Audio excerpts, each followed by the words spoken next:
Ration card good news. புதிய குடும்ப அட்டைகள் விரைவில் விநியோகம். ஊழல் செய்தால் தப்ப முடியாது என அமைச்சர் காந்திராஜ் அதிரடி எச்சரிக்கை.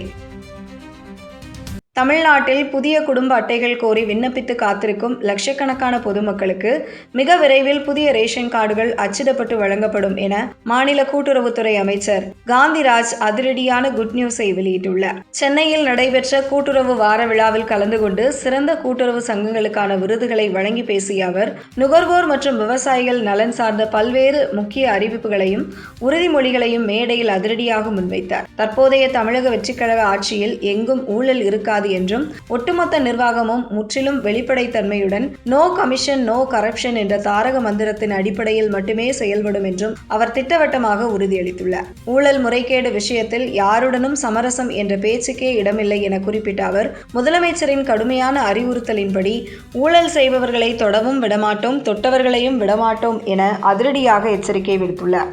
மேலும் மத்திய அரசுக்கும் மாநில அரசுக்கும் இடையே இணக்கமான ஒருங்கிணைப்பை ஏற்படுத்தி பொதுமக்களுக்கான சேவைகள் தடையின்றி கொண்டு சேர்க்கப்படும் என்றார். கடந்த ஆட்சியில் தரமான பொருட்களை நுகர்வோரிடம் கொண்டு சேர்ப்பதில் சில குறைபாடுகள் மற்றும் இயலாமை இருந்ததாக சுட்டிக்காட்டியவர், தாவேக தலைவர் மற்றும் முதலமைச்சரின் வழிகாட்டுதலின்படி இனி அத்தகைய தவறுகள் நடக்காது என்று உறுதி தந்துள்ளார். விவசாயிகளை ஊக்குவிக்கும் வகையில் அவர்களின் விளைபொருட்களை அரசே நேரடியாக கொள்முதல் செய்து அதற்கான விலையை உயர்த்தி கொடுக்க தாவேக அரசு போர்க்கால அடிப்படையில் நடவடிக்கை எடுக்கும் என்றும் அவர் தெரிவித்துள்ளார். புதிய ரேஷன் கார்டு விநியோகம் மற்றும் கூட்டுறவுத்துறையின் இந்த அதிரடி மாற்றங்கள் குறித்த அடுத்தடுத்த சுட சுட அப்டேட்டுகளை அறிந்து கொள்ள எப்போதும் நம்மோடு இணைந்திடுங்கள்.